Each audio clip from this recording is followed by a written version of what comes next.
All right, let's do some Mathity-Math. First things first, I have my pencil and my eraser. Because you know what? Sometimes we make mistakes and that's okay. It's just our job to try and fix them and learn from them. Okay, here we go. We are choosing between, is the data given, is it qualitative data, discrete quantitative data, or continuous quantitative data? And so in general, remember, qualitative data is about the quality of something, like the color or the flavor. Quantitative data, it means there's a number involved, and in this case, it's a number that we can count as a whole number. So usually it means you're just counting something. In continuous quantitative data, so same word, quantitative, that means there's a number involved, but in this case, you're measuring the number because you can always continuously measure more and more accurately. All right, so first things first, a person's height.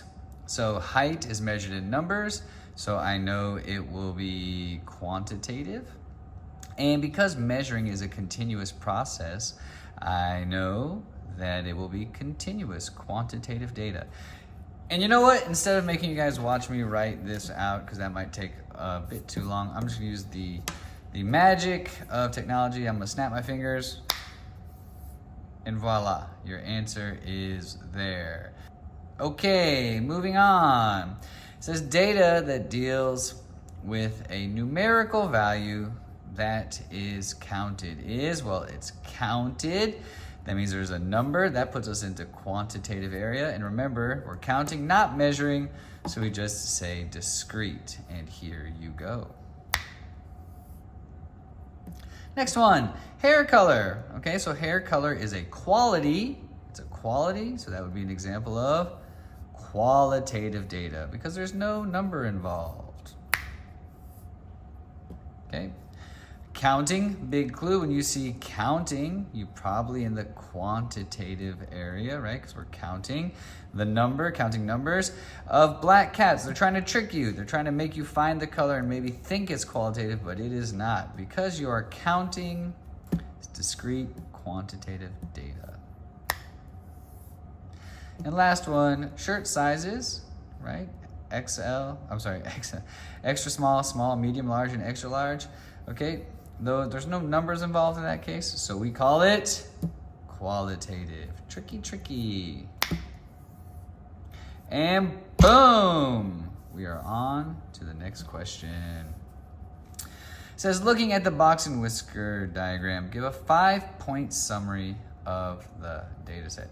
Okay, so when we're trying to find a 5-point summary, what they're asking for is the minimum, the first quartile, the second quartile, also known, we can also call that the median, okay, the third quartile, and last but not least, maximum. There you go. Okay, so looking at this, first things first, the minimum is the lowest value. That's right here, so that would be 15. And because that one's pretty straightforward, I think we can come over here and just see the maximum value is 45. Alrighty. Okay, in a box and whisker diagram, the first quartile is the left side of your box, so that is 25.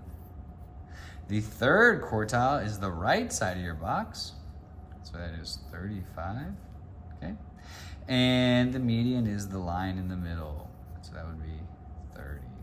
Before we go on, just a quick thought to think about. Remember, the word quartile implies 25%. So something you could think about is from here to here, 25% of your data, or the information that came in, is there. From here to here is another 25%. From here to here is another 25%. And your last 25% is here. And the reason why this is kind of a powerful tool for understanding the numbers coming in, because this makes it really clear that this box right here, this represents half of all the data. So that's where a lot of the action is happening, is right there in that box. That kind of tells you where most of the data occurs, and everything else is kind of going away from that area. Okay, here we go. That was the first page, so now it's time for a high-tech fancy transition. Let's go to the second page. Whee! Whee! Ta-da! We are on the second page. Okay, so first things first, you have an amazing list of data that your teacher has so kindly already put in order for you, so it's really ready to go. And it says, using this raw data, I want you to find me the quartiles, the range, and the interquartile range, or the IQR. So what we're looking for here is we're looking for Q1, we are looking for Q2, or the median, we're also looking for Q3. And then we're going to take the range, and the range is just the maximum minus the minimum. So for the range, we'll just do that one quickly. I would just say 48 minus 12 is just 36. So my range is 36. Boom. Okay, finding the quartiles is what you need to do before you can find the IQR, the interquartile range, my IQR, which is going to be Q3 minus Q1. So we'll get those first, and then we can go get this. So I like to start with the median, or quartile 2. And if I count these up, I see there are 17 data points. And my my Q2 will be what's in the middle. So if I think about it, if I have 17 data points, 1, 2, 3, 4, 5, 6, 7, 8, this number right here is going to be my Q2. And I can make sure 1, 2, 3, 4, 5, 6, 7, 8. So there are 8 pieces of data, 8 pieces of data on either side of it. So I know that that is right in the middle. So my Q2 is 30. Okay, my Q1 is now what's in the middle of these 8. So I go 1, 2, 3, 4. So it's going to be in between these two numbers. You just ask yourself, well, what number is in between 20 and 22? Well, that is pretty straightforward. It is 21. If you want to like prove this with like mathematically to make sure you're not messing it up, you would just say 22 plus 20 divided by 2. Well, 22 plus 20 is in fact 42, and 42 divided by 2 is 21. That's how you do that. We'll do that again over this one because this one's not as nice. So 1, 2, 3, 4. Okay, so this is my Q3 right here. And you say, well, what number is between 37 and 40? Okay, so a little different here.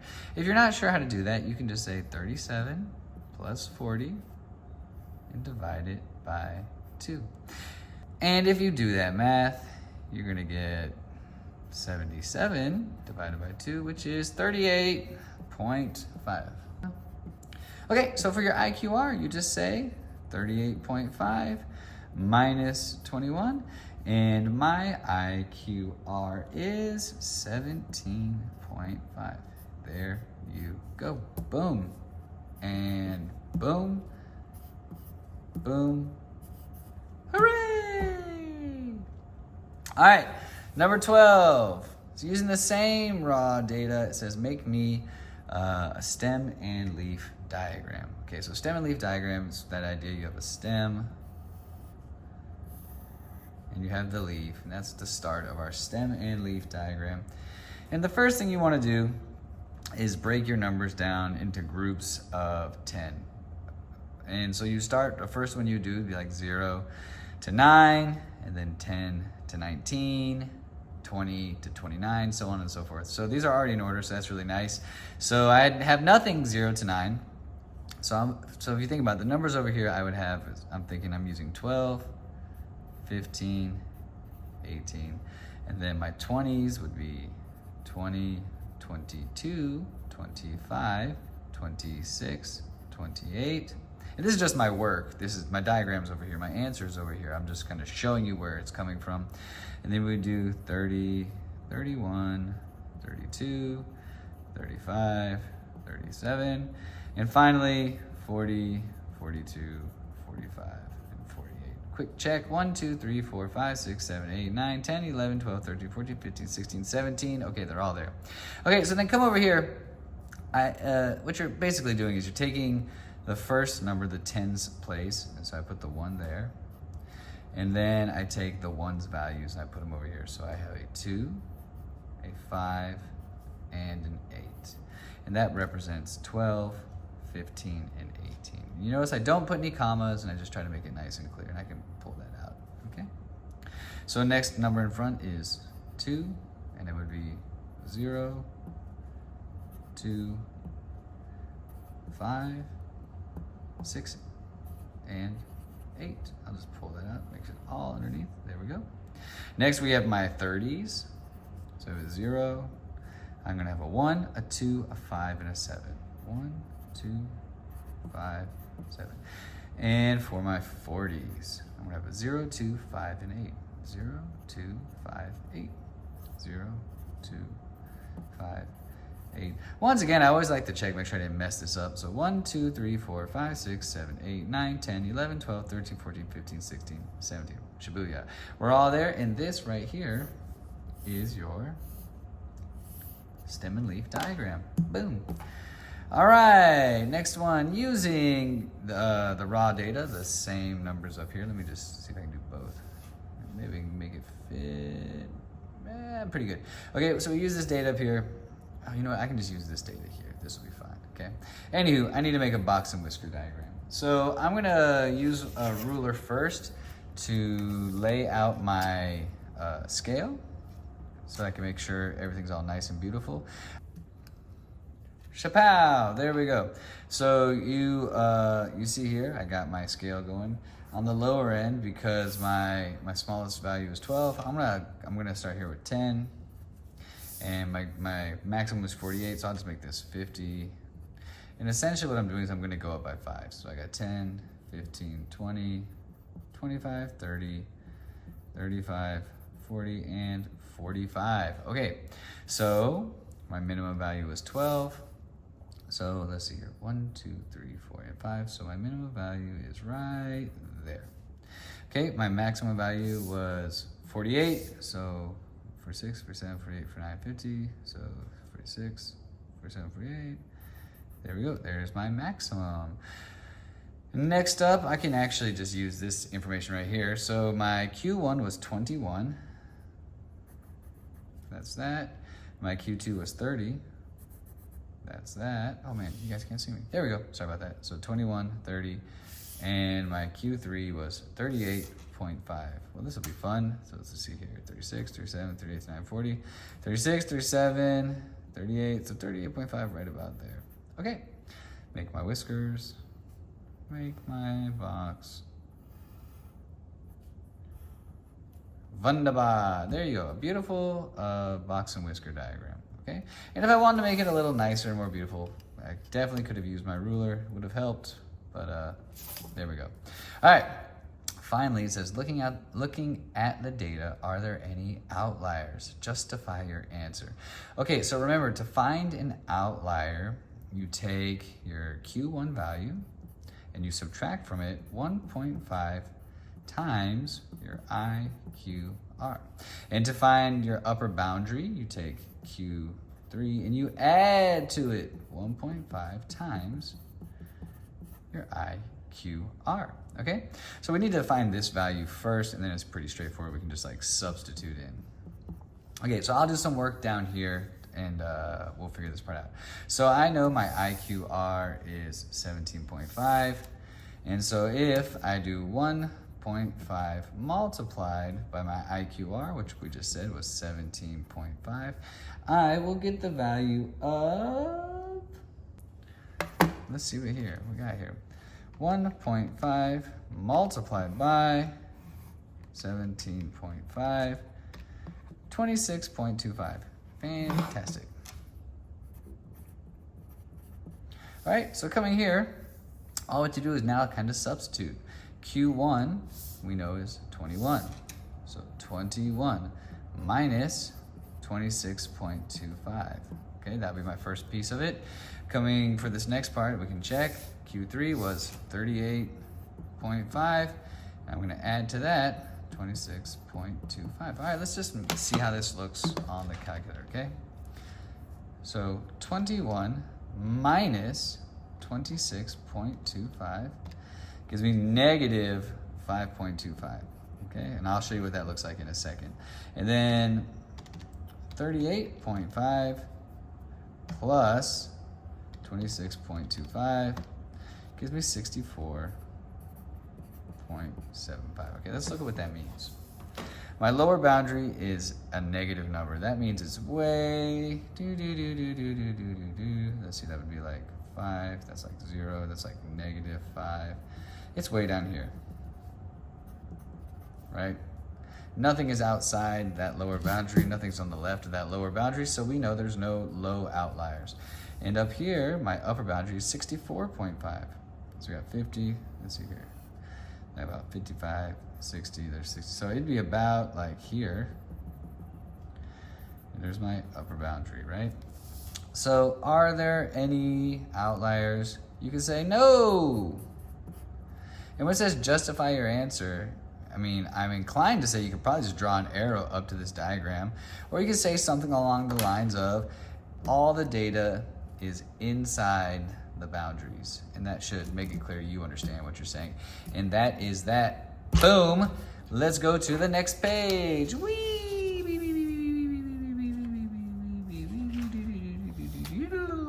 Okay. So the question reads, some people think that if students take math tests in the morning, they will score better than if they take tests in the afternoon. Look at the box plots below. Do you think this is true? Explain what you think. That's good. We want to know what you think. We want to know your thoughts. We want to hear your answers. Okay, so do you think it is true? Yes or no? And I think if you look at this, the morning test, you can see that, in fact, you know, the morning minimum is higher than the afternoon minimum. Every key component of those 5 data points, when you compare the morning to the afternoon, is higher. And even here, like you can see, the median is higher, which implies that the average is higher, right? So you could say in this case, yes. I can write that, yes. Yes, because when you compare all aspects of the 5-point summary, the mornings are always higher. Or you can say yes. When you look at the medians, the morning median is higher, which will show that in general, the average scores would be higher. All right, moving on. It says, which measure of central tendency is least affected by outliers? It's a really interesting question. It kind of shows how you understand data and data distribution and spread. So for instance, if you think about the mean is like the average. If the outliers got bigger, that means you would have either way smaller numbers or way bigger numbers, but it would potentially change the values in such a way that when you divide it, it would really affect it. So we know it's not going to be mean. We can check range. Again, if you think about range, if outliers are growing out, that's really going to affect range. So it's definitely not range. And so it comes to median and mode.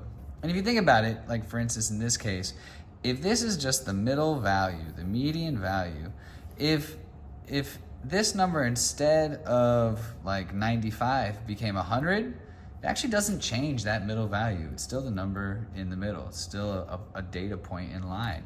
And if this number changed from 55 to 0, it still wouldn't change that this number is in the middle. So the median really is unaffected. You might be able to potentially have cases where the mode does get affected if something, an outlier reoccurred a bit, but that's tough because then maybe it's not an outlier. So median really is the best answer. Okay, next one, it says, what does a larger IQR indicate about a distribution? So the IQR, if it was bigger, it would mean these ends of the boxes spread out even farther, right? They got even bigger. And so there you go, the data is more spread out, okay? Concentrated is the opposite of spread out. Concentrated means it would squish in. The distribution is more symmetrical. That's just kind of a bit of a they're just using math words to try and trick you. And the distribution has more outliers. Again, they're just trying to use math words to trick you. So that's that. Boom. Let's go to the next page. Here we go. Okay. Says here, lions travel at night. The box and whisker plots below show how many miles Rami and Mona traveled each night for 1 month. Please compare and describe the data and how it is distributed. When we describe this data, we can describe it in a series of different ways. So the idea is I just want you to look at it and just tell me about it. For instance, one thing you could say is like when I look here and here, these guys have similar ranges. Yep, similar ranges. Something else you could look at, you could also say, you know, Rami's data was a bit more spread out from the median. Rami's data was a bit more spread out from the median. You could say, you could look at it, you can compare their box plots. Like if this is 4, and that looks like it's 10. You could say half the time, or 50% of the time, Rami went between 4 and 10 miles. You could say half the time, Mona went about 9 to 12 miles, okay? You could say Mona's median is higher, so on average, she went farther than Rami, because it's higher than his median. You could also say, that said, Rami's maximum is higher, so occasionally he went farther than Mona ever did. And that's just the idea of describing and comparing the data. Big thanks to Nagua.com. Okay, here we go.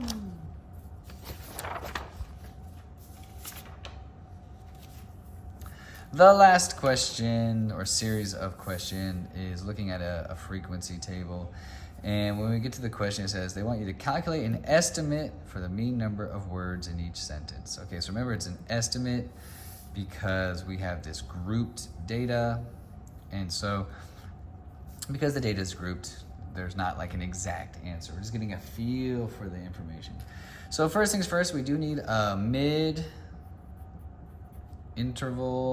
hope I'm spelling this right, value. Okay, so our mid-interval values, hold on, I need to make a grid. 1 second. Okie dokie, there we go. When we look at this, my mid-interval value is just the value that's in the middle of these. So again, you know, 4 plus 0 is 4, divided by 2, it is 2. So this one is 2.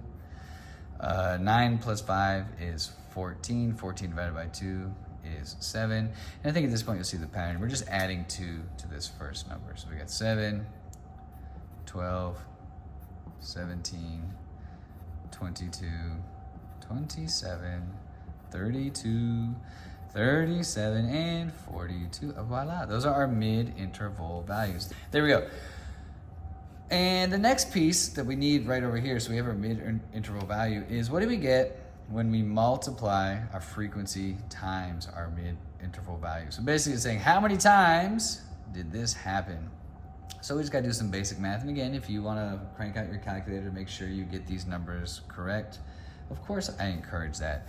But because I've already done it, I'll just write them in. So we say basically 17 times 2 is 34. 25 times 7 is 175.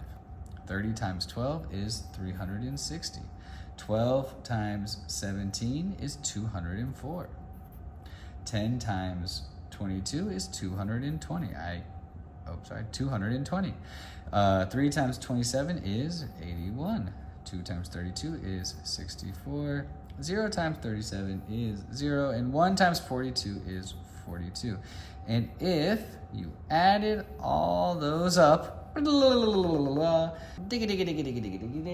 would get 1,180. So now you take that number and you divide it by your cumulative frequency. And I've already added these up, and it is 100. So basically, you take this number and divide it by that number. 1,180 divided by 100 is gonna give us 11.8. So the estimate for the mean or the average number of words in each sentence is 11.8 words. Okay?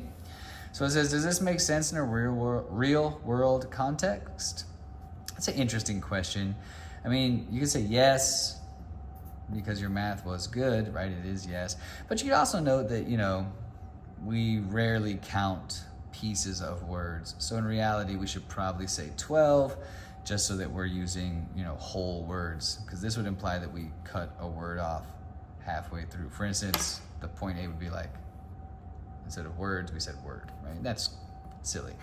All right, here we go. So it says, what's the class interval that contains the median? That's the number that is in the middle of the list. So our list has 100 numbers in it. So it's basically, when do you get to the 50th number in the list? So I mean, it's pretty clear here. So 17 plus 25 is 42, and then you have another 30. So 50 is gonna land on this one, okay? So the 50th number in the list would be this one, 10 and 14, okay? See that? Oh, sorry, there you go, that one. And then it says, write down the modal class. That's the one that happens the most. Oh, there we go. And it's the same one. So I'll just write the same thing again. Yay! And just like that, your practice quiz is done. Boom. As always, be kind to yourself, be kind to others, be safe, and make good choices. Bye!